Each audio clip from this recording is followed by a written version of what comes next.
Can you see by the dawn's early light what so proudly we hailed at the twilight's last gleaming, whose broad stripes and bright stars through the perilous fight o'er the ramparts we watched were so gallantly streaming, and the rocket's red glare, the bombs bursting in air, gave proof through the night that our flag was still there.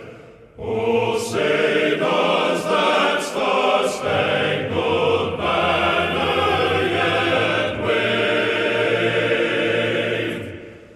o'er the land of the free and the home of the brave?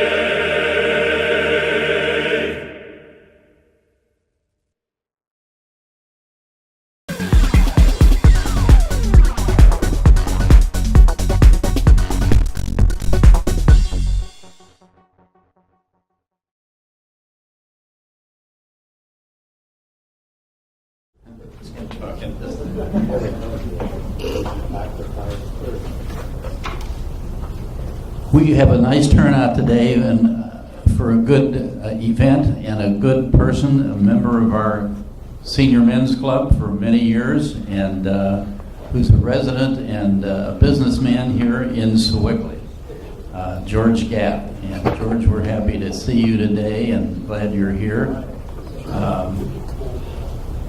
He's going to be talking about this fellow Russin from Lindora, PA, right up near Butler. And the picture over here of the two soldiers assisting this fellow is a very classic picture. And every time I see the Normandy movie on TV or the day, the morning, I think about that front of that LST, I guess it went down, and some of the fellows came out, and within 1 minute, two of them were shot. And that's very impressive, and it just was a foreboding for that difficult day. So, George, it's all yours. I'm sure he'll answer some questions at the end if you have any, and I appreciate his volunteerism to come today. And even though it's 2 days beyond D-Day, there were still people that probably were still walking around wondering where they were on that first week. Thanks for coming. I think Russin is an interesting fellow. I never got to meet him, but I spoke to him on the phone at least 4 or 5 times. And then after that, I met several people that knew him and another fellow that was in the service with him. And so I was able to put his story together. But it all began on a strange day. It was the 50th anniversary of D-Day. And in '95, and I was watching. I started to watch the KDK news, and I thought I'm going to run out the kitchen, grab a sandwich, and come back. And when I did, I came in. I sat down on the edge of my coffee table, and here's this guy staring at me on the screen. And I didn't know who he was, and he just sat there for about 4 or 5 seconds just staring. And then I heard Dave Crowley say, "Hey, Nick, hold up that picture that you were in World War II." And as the photograph was passed to him, I just about fell off the table, because when I was a little kid, my father knew a lot of veterans, and I would go to their houses, and I used to see this picture in books. never thinking that I would ever have the chance to even know who the fellow was. And anyhow, it was Nick Russin. And it was quite a surprise. So I called him late in the afternoon after things cleared with KDKA, and we spoke about some of the things that he did, and he really didn't have a problem with talking about it. And so anyhow, let's get started here, and if I push the right button. This is a part of Nick's family. He was born in Jessup, Pennsylvania, and it's a coal mining area. And this is his mother and father, and he was probably about 8 years old in school. His father was an interesting fellow. He was about 6'5", and he was in World War I, and he became a guard early in his career for the Archduke Ferdinand, the fellow who was killed in World War I. It started the war, and he was in the 166th Field Artillery Regiment. So anyhow, he was treated pretty well. Then they came over to this country and got started in Jessup, if I can find the right button here. There's a picture of Nick when he first started school, and he was about 20 years old here, working in Butler at the Nixon Hotel, and just trying to get off the ground. And this is a picture of Nick and his cousin. His name was Wallach, the fellow on the right. A lot of people in his family were boxers, and one of them was quite an amateur boxer in the New York area. This is Nick. And Nick wound up getting involved with the CCC, the Civilian Conservation Corps. Probably the best thing that could ever happen to him at that time. And I guess he's kind of showing his boxing prowess in that photo. Over the years from the family, I was able to acquire a lot of amazing things, and you'll see some of them here. And there's a lot on the table here at some point after the talk. Take a look at these items. This is also, I think it was in Cottersport, Pennsylvania, is where all these fellows were. And he got quite an education. There's Nick up top there. Nick always seemed to be in a lot of photographs in a place where you could spot him. And he also, when he was working in Butler, he was a cook. So he spent a lot of time cooking for people and throughout his career. And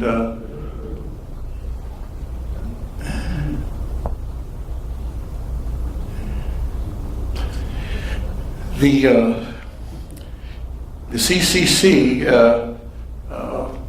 really was great for his background. He bought a house or he bought land after that, and then he built this house. He and his cousin Wallach, the fellow that you saw earlier. And this is his daughter and her husband. He was in the Navy. He actually took care of all of this, the planes, the jets, they do the shows, the Navy. He took care of, he was head of all the air crews, and for 20-some years he traveled around the world with the Angels, or whatever they were called. This is Nick when he got married, and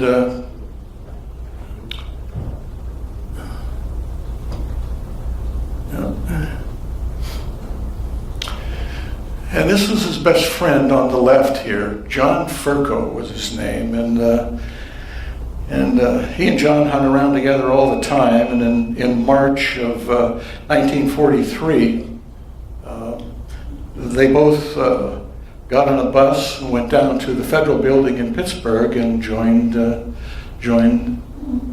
service. And I first thought that they would probably both go in the same service and try to, pal around together, but it didn't work out that way. John wound up in the Navy, and of course, Nick went to the Army, and then they didn't see each other for some time. And some loose shots of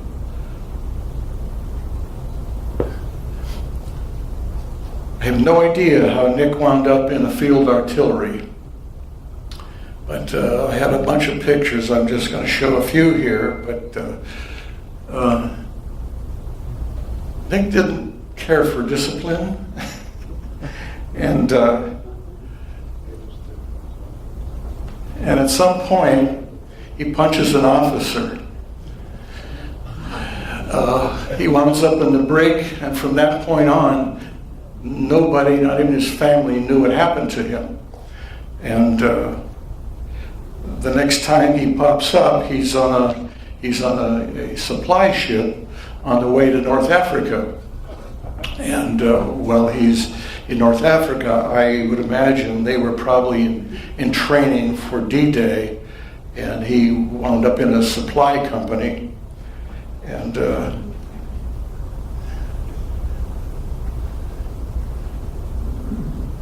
this is his wife, Ann. They met at the Butler Hotel there, working together, and got married. It's really interesting. It seemed like all of the women in the family, from his mother, her name was Anna, his wife's name was Anna, and his grandmother was named Anna. So there's Wallach on the left, his buddy, and I don't think he went in the service.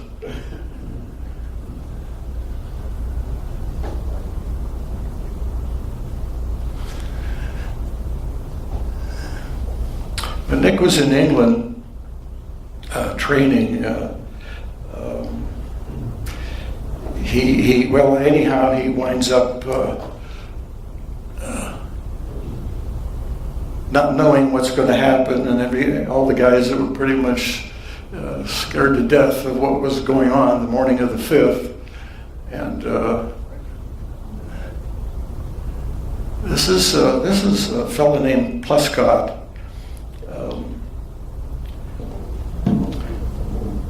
I'd like to read this. This is, I think, a very important.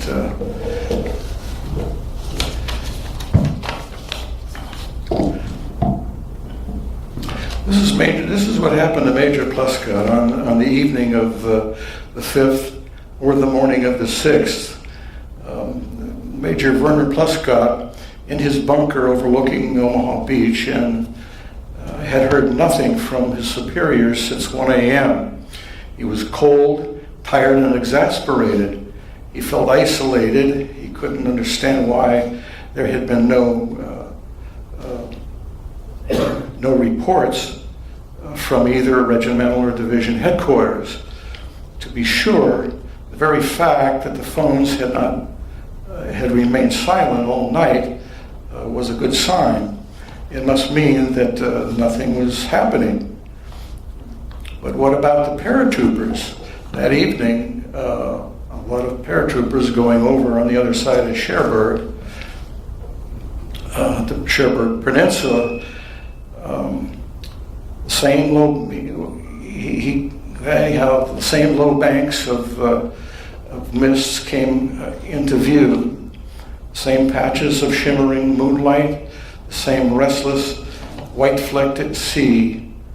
Nothing had changed. Everything seemed peaceful. Behind him in the bunker was his dog, Horace. He was stretched out asleep. Nearby was Captain Lutz Wilkening and Lieutenant Fritz Teen. Gaadt joined them. Still nothing was out there, he told them. I'm about I'm about to give up. But he walked back to the aperture and stood looking out over the first streaks of light that began to lighten up the sky.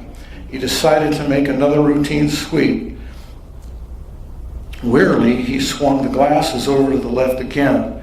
Slowly, he tracked across the horizon and he reached dead center. The glasses stopped moving and Pluscott, tensed, stared hard. Through the scattering, shining mist of the horizon was magically filling up with ships of every size and description, ships that casually maneuvered back and forth as though they had been there for hours. There appeared to be thousands of them. It was a ghostly armada that somehow had appeared from nowhere. Pluscott stared in frozen disbelief. Speechless, he moved as he had never before in his life.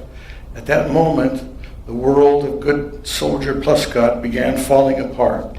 He says that in those few moments that he knew calmly and surely that this was the end for Germany. He turned to Wilkening and Teen with a strange detachment and said simply, "It's the invasion. See for yourself." And he picked up the phone and called Major Bloch at the 352nd Division headquarters.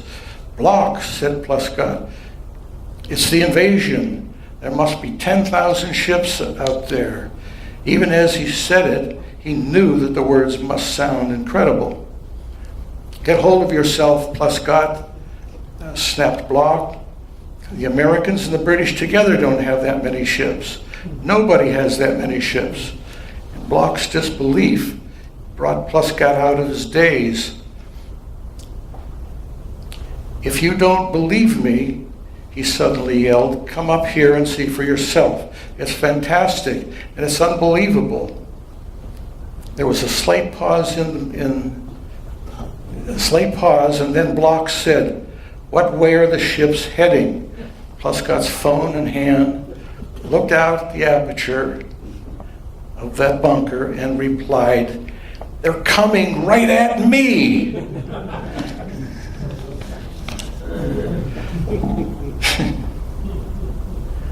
That would have been a hell of a sight. Anyhow, here. It's a thin thing.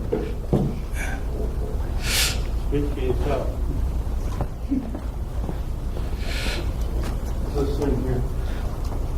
Ah, the bar, yeah.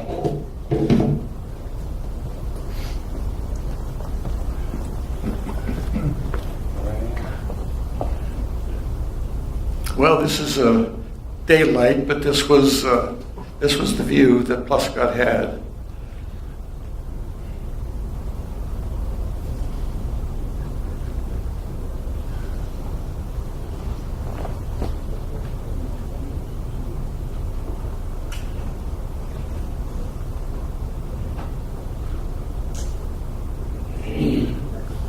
I guess Warren is here. But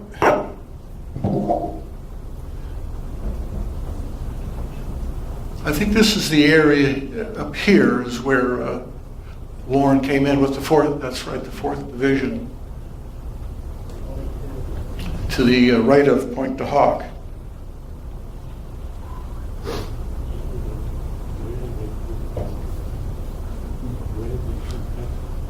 Now, as Nick climbed down off of the ship into the landing craft, as he was trying to get forward, somebody yelled at him and said, "Hey, Nick!" And he was surprised. He turned around, and it was John Furco, his buddy that went in the Navy, which is rather amazing. Two best friends meet on the landing craft and headed towards shore.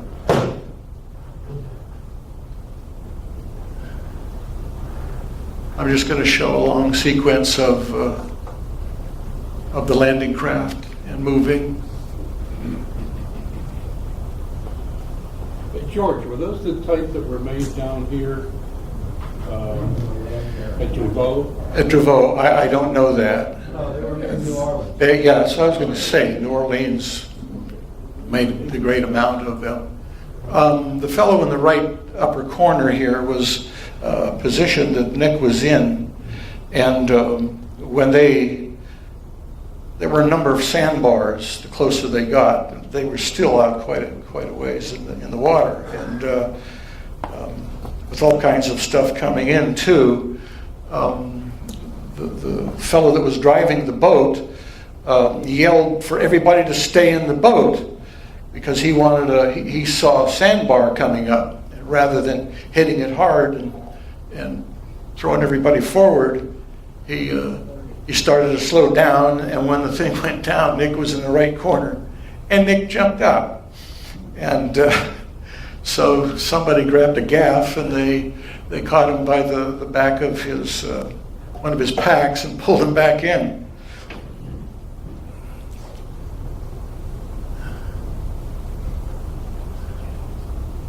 Well, there's his buddy Furco.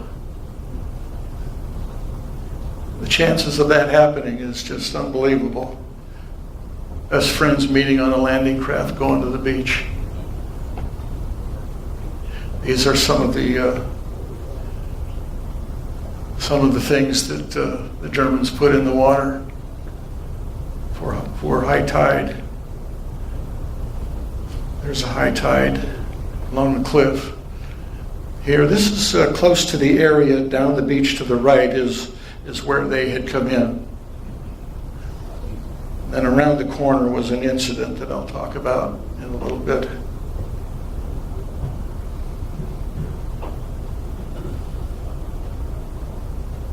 This actually was day 2 of the photograph that's used all the time. It's used as day 1, but Nick didn't care.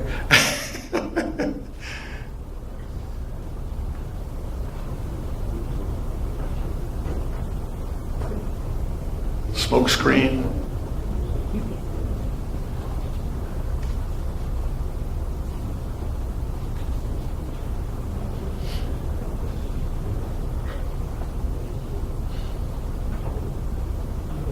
These actually, this engineer outfit was the first group to hit the beaches early in the morning, and were able to start to establish the beach, but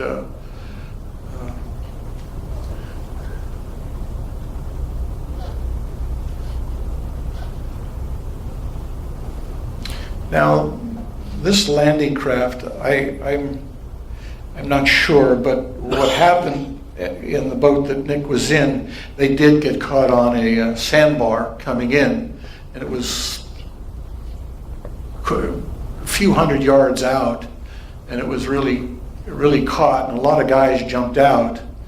But anyhow, when Nick jumps out, he goes out the front door, and he said that he went down about possibly 8 to 10 feet underwater. And he said that he could see bullets coming in, hitting the water, and then falling off. And he said he could see the silhouettes of guys in the water. And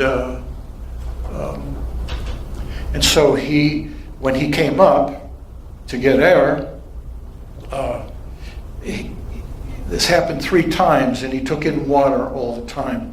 Seawater. So on the 3rd time that Nick went under, as he tried to move forward, his leg got caught on underwater barbed wire, and so he was trying like hell to get out of that position and get up. And what happened was he tore his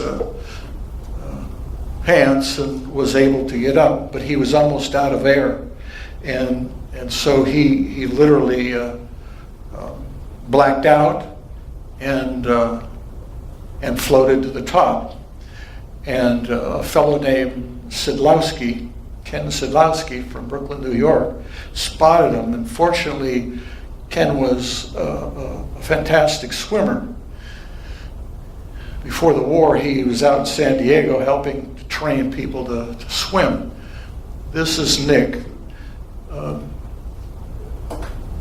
There's a sequence of pictures, but there are very few pictures that appeared from a photographer from this side. So I was lucky to find some of these things.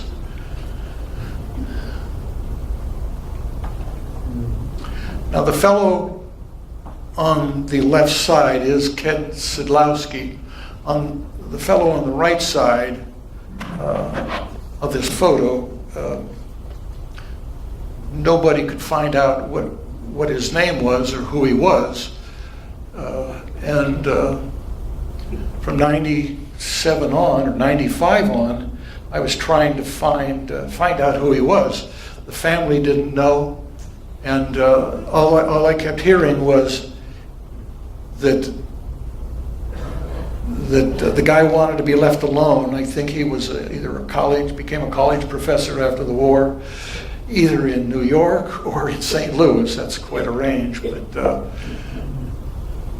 but anyhow, I was 4 months ago, the daughter sent me a box of books that she found, the last batch of books, and I started going through them, and in one book, she had pasted a picture in, and I do have a photograph of, that's Sidlowski right there. Sidlowski was an amazing man. What he did, he came in on day one with the guys that had the rainbow insignia over the engineer insignia, and he was there all day and all night. And some of his friends, they were bringing all the rubber boats in and stacking them up all night long. He was up for 48 hours before he got any sleep, and he says the worst part about it was bringing all the bodies in that were floating in with the rubber rafts. And so he was working constantly on the beach. And that fellow, in one of these books, I called Mary Ann and I said, I think this guy's name is George Carter. And she says, well, how did you find that out? I said, well, there's a photograph in the book and another one above it. And Nick is on the side of the boat helping to bring people in. And your mother wrote a chronological order of the people in this rubber raft. And this guy has to be George Carter. And so I still have to get that verified, but I think that's who that fellow was on the right there. So now I know who all three of them are, and a few other fellows that I found photographs of. This was going on right next to where Nick was coming out at the same time. And they brought this Gaadt, this fellow out of the water, and they put him down. What they were doing with a lot of the fellows too was they were laying them on their stomach because they were so full of water, and they would just push down on their backs, and it was just projectile vomiting, but it saved their lives. And when they were wearing those flotation devices, the more I thought about that is, and you'll see one over there. A lot of people died that day from wearing those belts. When you have your backpack on, you can't get that up where you should, right under your arms, to float. If that gets down to your waist, you turn into a U. The back of that airbag is up. You can't lift your head up. So more guys drowned that day, and you probably never hear about that those flotation devices were more of a problem than actually a savior. These cards, the family went down to D-Day or the museum down in New Orleans, and they have a huge, if anybody's been there, there's a gigantic photo, I heard, from the family that's there. And when they told the people that was their father and husband, they didn't believe them. They gave him a lot of grief when they went down there on a visit. Now here's Nick. Nick is on the left. His device is now hanging down. There's Sidlowski in the middle. There, they've got the guy on his back right there, or on his stomach. And the other fellow is a soldier named Morton Self. And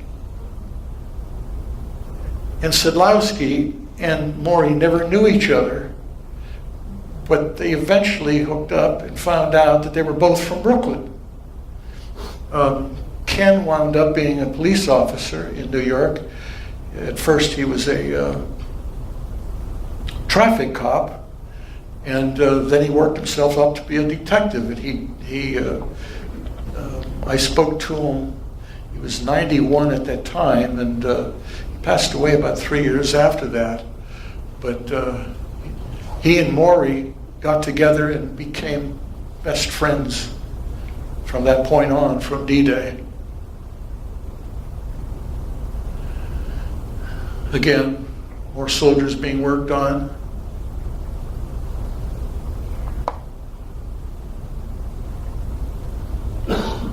There's Nick. These were all bodies with the flotation devices laying around. That was a Pittsburgh. I'm not sure whether it was a Gazette or whatever from a while ago. Now, here's a great picture. A friend of mine was out in California, and he called me, and he says, "Hey, you've got to get this World War II magazine." He said, "Sidlowski's on the cover." And so I wound up picking it up, and that's Kenny right there.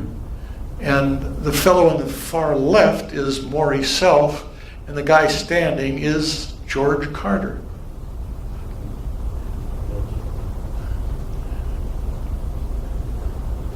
That's the way it should be worn.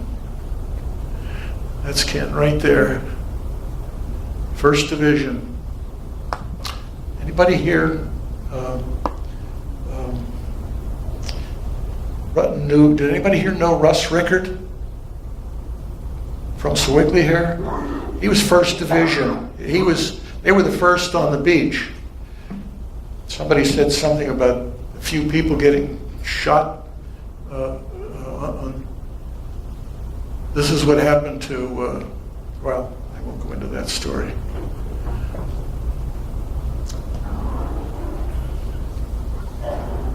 These fellows here were from the 1st Division. They were behind that wall, and that was Russ Rickard's outfit.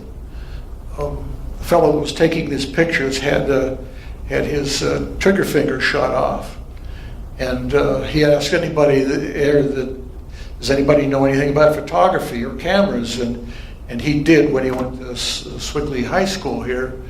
He says he was on the yearbook staff, so he wound up setting all the apertures for the guy, and then the guy took the picture with another finger. And so most of these pictures of this sequence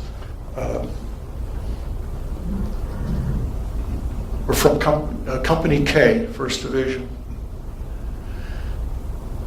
And this is how a lot of guys came in after everything got really messed up out there, and Kraft being sunk, and Sidlowski is in there. He would go out, just like when he saw Nick in trouble. He swam out to him, and because he saw him floating, and brought him in. He saved his life. There's that famous picture, or one of them. Let's see, there's another one here. There's the picture. There's Nick on the right. There's Sidlowski on the left front. In the back is Carter, and then Maury Self. And the guys in the boat were from Nick's outfit. Going backwards here.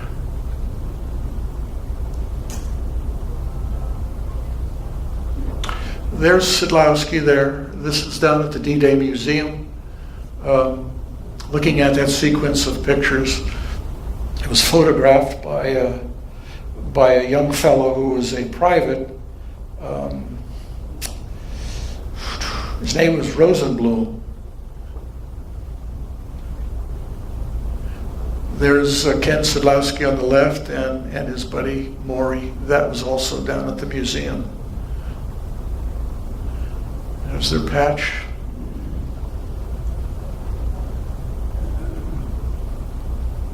These were some of the decorations that the fellows got on the beach.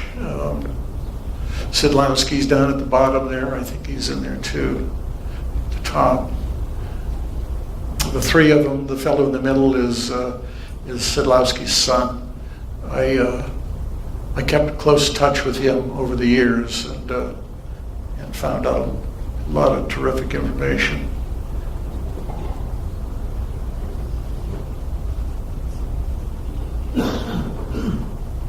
These were just some of the things that Nick had. They were 41, 42 outfit. He pretty much, his time was spent on the beach. He drove a duck, and he was sort of like service and supply. And I think he wound up in that outfit just because he popped that officer and was demoted, and I think this was his penance.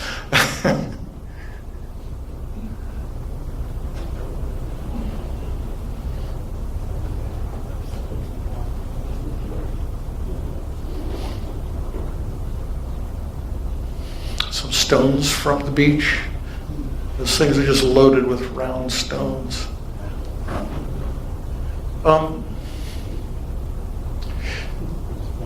When Nick finally recuperated and was able to help other people, he took a break and he walked up around that corner of that one big wall that I showed earlier. And there were four guys sitting on some of these large rocks. They were just relaxing. And they were all from New York or from Brooklyn. You could tell from their accents. But anyhow, Nick was sitting there for a while and he says, "I'm getting out of here. This isn't safe." So artillery was starting to come in. And so as Nick is walking away, an artillery shell comes in right in the middle of all of those four guys that were sitting there. Took them all out. Nick had his clothes blown off of him. They were putting him in a body bag, and somebody said he's still alive. So they took him to an aid station that was just over the hill, somewhere around Colville, I think. And he went and he sat there, and they put a sheet over him.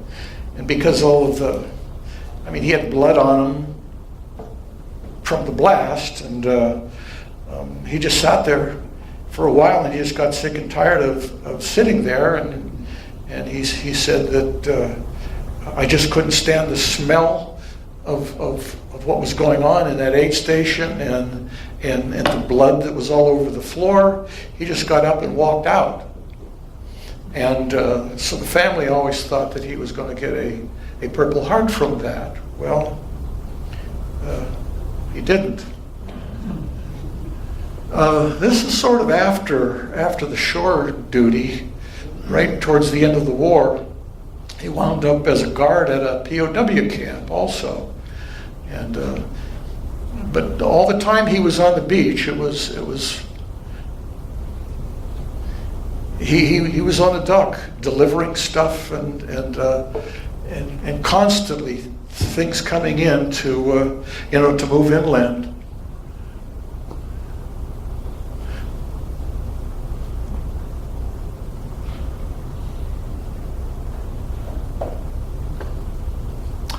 There's he and his wife Anna. And this is his mother. And he had just gotten home, and within a couple of weeks of him being home, she passed away. It was almost like she was waiting on him to come home. This was one of he only went to 3 reunions. They had a lot of reunions, but he only went to 3. He was the kind of guy that just didn't like to be around a lot of people. Some of the fellows I recognize their names, but come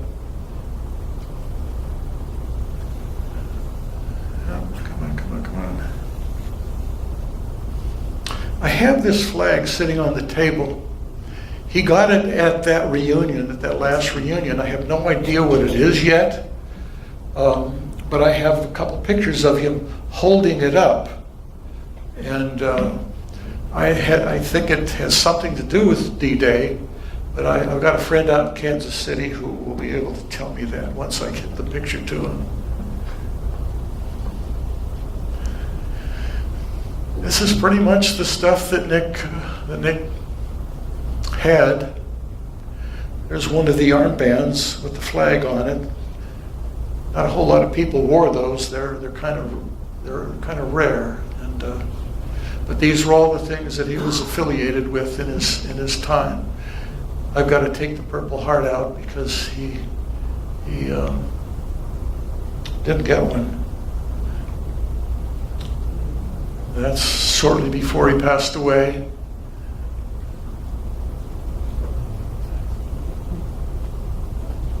When Nick was in the hospital, in the Butler VA hospital, he was in bed, and the family was all the family was there, and he said to his wife, "Has my Purple Heart arrived yet?" And she says, "Nick, it hasn't come in the mail yet." And he passed away at that time.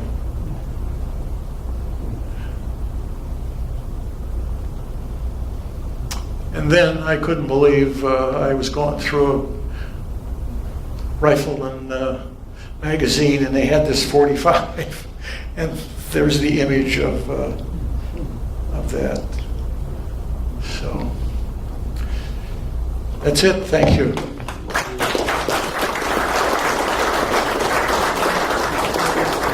Anybody have any questions? Yeah, George. Was that photograph taken on June 6th or June 7th? It was day 2, June 7th. Maybe on the 7th, about what time of day? I think it was in the morning. I have so much material. I met a fellow about 6 months ago. Well, I knew of him, but I turned everything over to him because he's writing a book. So within a year, a book on Nick will be out. It's just, I'm getting old. A lot of little things I couldn't remember today. And but I said, "Can I do the cover of that book?" And he said, "Yes." Anyhow, anybody else? Two quick questions, George. The photographs that were they taken by the Army guys with personal cameras, or was there combat photographers there present? Do you know? Well, there were combat photographers there, guys assigned to either specific outfits or just general kind of military photographers too, who in a lot of cases wanted to be there, and I mean just they want to be near the action and capture the images. Right. And but they weren't personal guys with cameras. Do you know that? personal guys, what? But guys with their own personal cameras. I can't imagine that in a combat situation. No, I don't think so. Not in all. So they were stuff. all Army photographers. Yes. Second part of the question: Did Mr. Rosen join veterans organizations after He was his service? he was really a loner.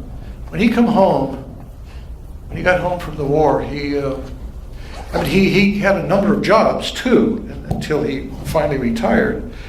But no, he was kind of a loner guy, and fairly quiet unless you got him riled up. But I would sit down with the family. One time I went up there to start putting his story together after I saw that KDKA thing. And I got there at 11 o'clock in the morning, and we had lunch, we had dinner. I didn't leave till 11 o'clock at night and to drive back, but I got so much information and like 6 boxes of books. And he's in every one. He and his wife used to go around to the bookstores, wherever they were, and try to find D-Day, Omaha, beach stuff, to find pictures of himself in it. And every book and picture that he found, he wrote Nick Russin on the top of it. I'm not sure if it's on, it might even be on that picture there, but he always wrote his name, Nick Russin, on it. Okay, any other questions? In the back? Yes? Warren, did you know Nick? Did I know him? No, did Warren know him? And No. Warren, do you know what that flag He was? knew about him. We were talking about it this morning. He knew about him, but he thought that Nick had gotten shot. Well, Nick never got shot. The only really bad thing that happened to him was that shell exploding. And Warren, do you know what that flag was? I don't know if he No, would know. if Warren knew what the flag was. Probably he was on a totally different beach. He was on Warren was on the other side of Point de Hawk. Warren, do you have any comments? Oh, He's over here. Okay.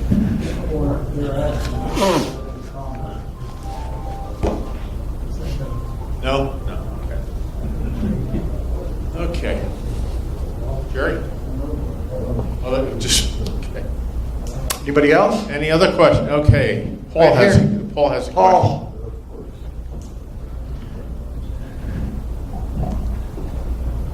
If you ever want to see a historical house, he ought to visit his place. He's got history throughout his whole house, he and his wife Ann. It's a wonderful, it's like a museum. You talking about me? George's house at Thorn Street. I'm sure he'd love to have you. He had me up there and I couldn't believe what I saw. You gotta visit his house sometime on Thorn Street. Thank you. What's that? What do we have in the tour? I'm not sure whether my wife would go for that, actually. Line them up outside. I remember years ago, I worked with a lot of the Malmedy guys, and at the Holiday Inn right behind where I live, was one of their reunions. I did 20 years of their reunions and got all their stories. But anyhow, about 10 of them came over because Al Valenze, who was from Swigley, he said, "Why don't you take some of the guys over and see your collection?" Well, we did, and the room's too small to get people in it. It's too much crap. So. Pardon me, George. Yes. I got a comment about those life preservers they have on there. Yes. See, where they learned how to wear those was about October the 28th or something like that when Operation Tiger happened. Oh yeah. Oh, in England. We was they lost almost 800 men there in maneuvers I know. because a lot of those guys were turned upside down. That's right. And then when we got back to England after that, they was teaching us to wear it like a bandolier. And it was hard to do, but that's what we did when I went in. Because when I went in, the water was about up to my neck. Were you in that Operation Tiger? Yeah. Wow. And that's where they learned how to wear those things, you know. Yeah. And it's a lot of guys that wasn't in that operation or even in the brigade, because I volunteered for the brigade. Yes. Maybe they didn't get the training that we got. Then they might have. Well, that's obvious because they were, Yeah. because Sidlowski said I was picking these things up and throwing up into those rubber boats all the time. They were just everywhere. In fact, a lot of guys, as soon as they got on the beach, if they weren't in an action situation, they got rid of those things immediately. So, Okay, any other questions for George? Okay, thanks, George. thank you, everybody.